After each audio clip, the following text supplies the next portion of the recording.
times have changed. In this kind of raggedy 1902 edition of the Sears and Roebuck catalog, I just wanted to show you the price of soap. And again, this was 118 years ago. It seems like that's impossible, doesn't it? So long ago. But 100 bars of soap was $2.95. $2.95 for 100 bars of soap. Or you could get 30 bars for 93 cents. Or a single bar for 3 cents. Isn't that incredible? Different time, of course. But this was soap made very much the way soap is made today. And why is soap so expensive now?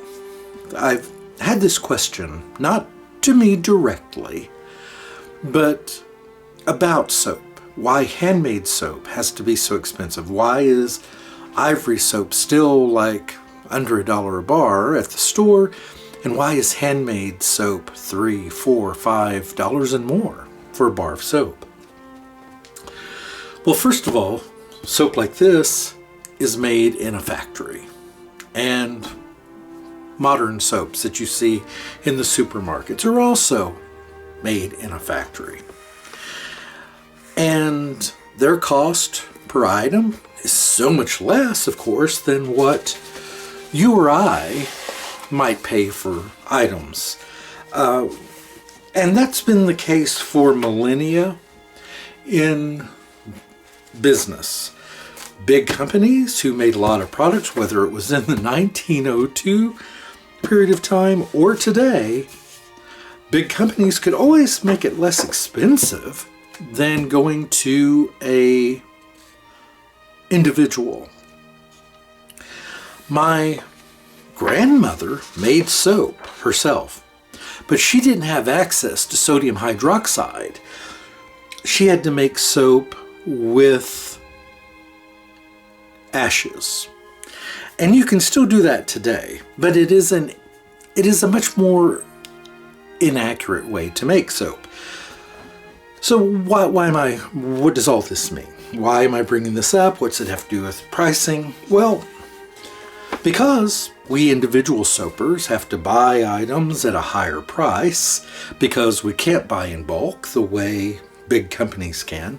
We pay more for things oftentimes, especially buying little bits. If you're buying all your oils and things from the big box stores like Walmart or even Costco or those places, you're still paying a pretty high price per ounce. It may seem you're saving a lot of money, but compared to companies that buy tanker trucks full of olive oil or tanker trucks full of coconut oil, and that's how it's sold, or in 55-gallon drums. I've bought 55-gallon drums of olive oil and of coconut oil myself, and there's a big savings when you can buy them in that amount. But the problem with that for we smaller soapers is if you're not making and selling enough soap to cover that, it's going to go rancid before you can use it, and you've just thrown money away.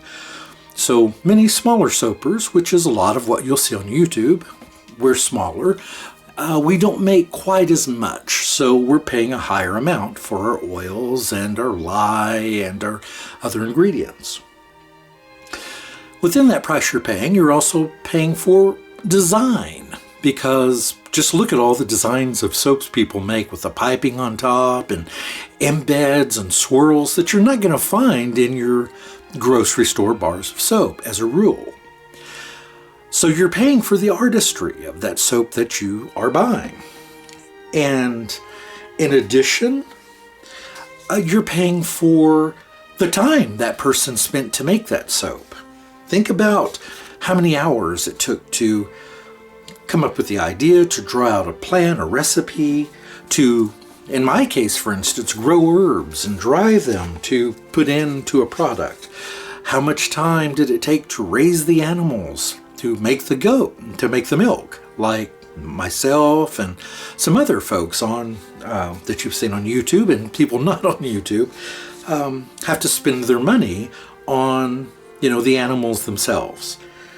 Then there is the packaging. There is the cure time, where the item is sitting and we're not making any money off of it. It's just sitting on a rack somewhere, and that money is tied up within that.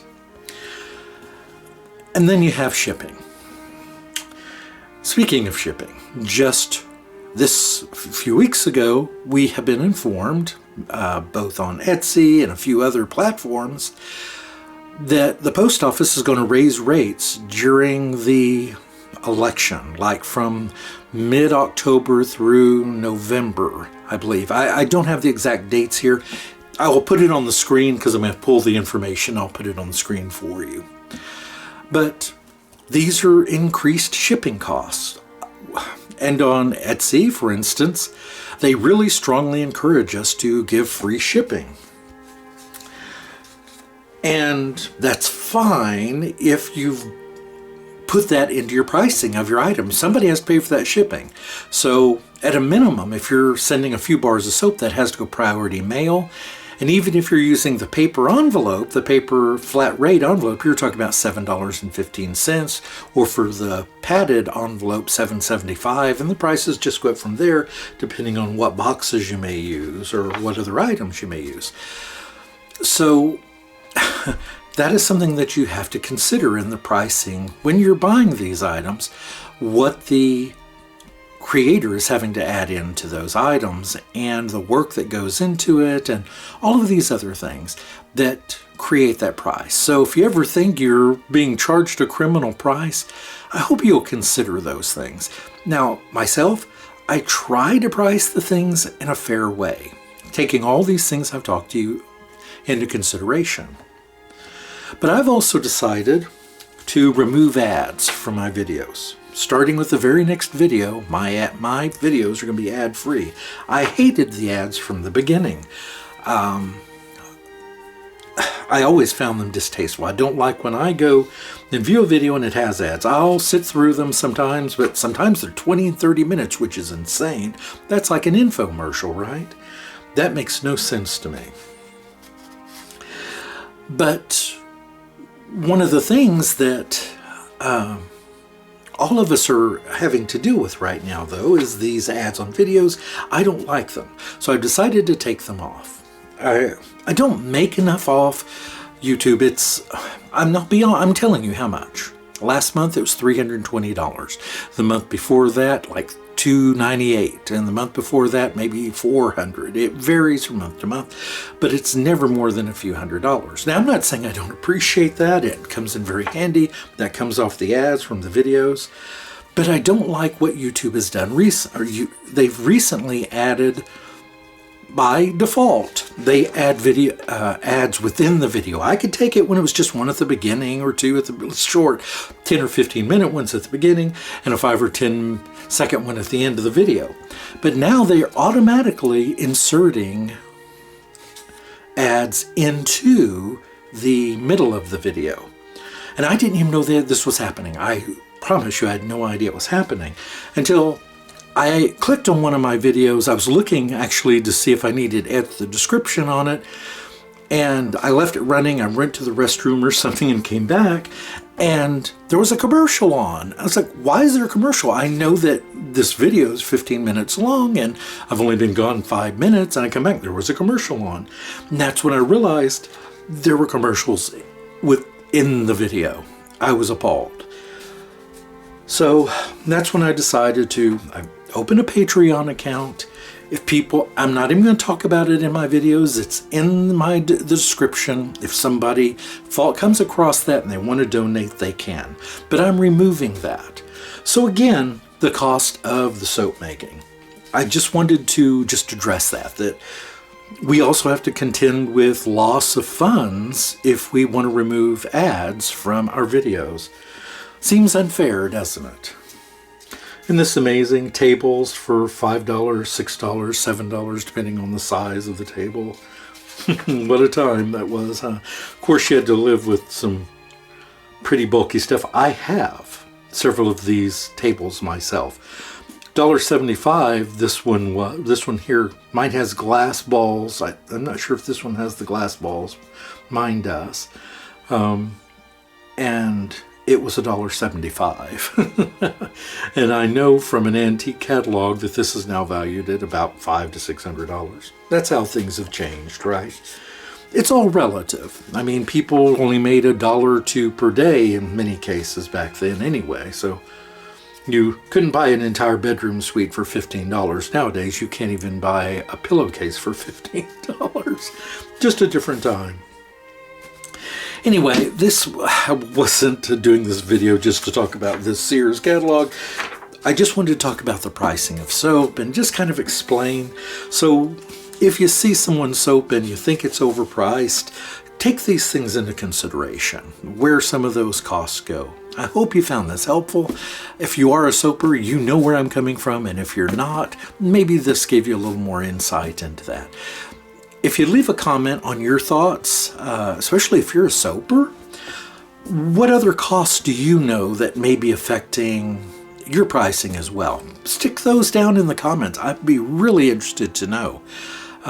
Especially some of the bigger soapers, I would really like to hear more about, you know, what other things they think goes into the cost.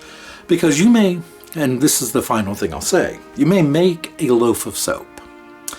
And that loaf of soap, you figure how much the oils were that went into it, your 60 ounces of coconut and your 120 ounces of, well, not that much for a single loaf, but I'm just saying in a recipe. Once you figure all your oils, your lye, your essential oils in my case, and some of the essential oils are extremely expensive. And one of them I just had to repurchase, frankincense, for 32 ounces, I'm spending over $100, right? And that doesn't sound like a lot because you can fragrance, you know, several loaves of soap with that. Yes, that's true. But it adds to every bar of soap, right? I mean, that cost has to come from somewhere, unless you're just rich and you're just giving it away.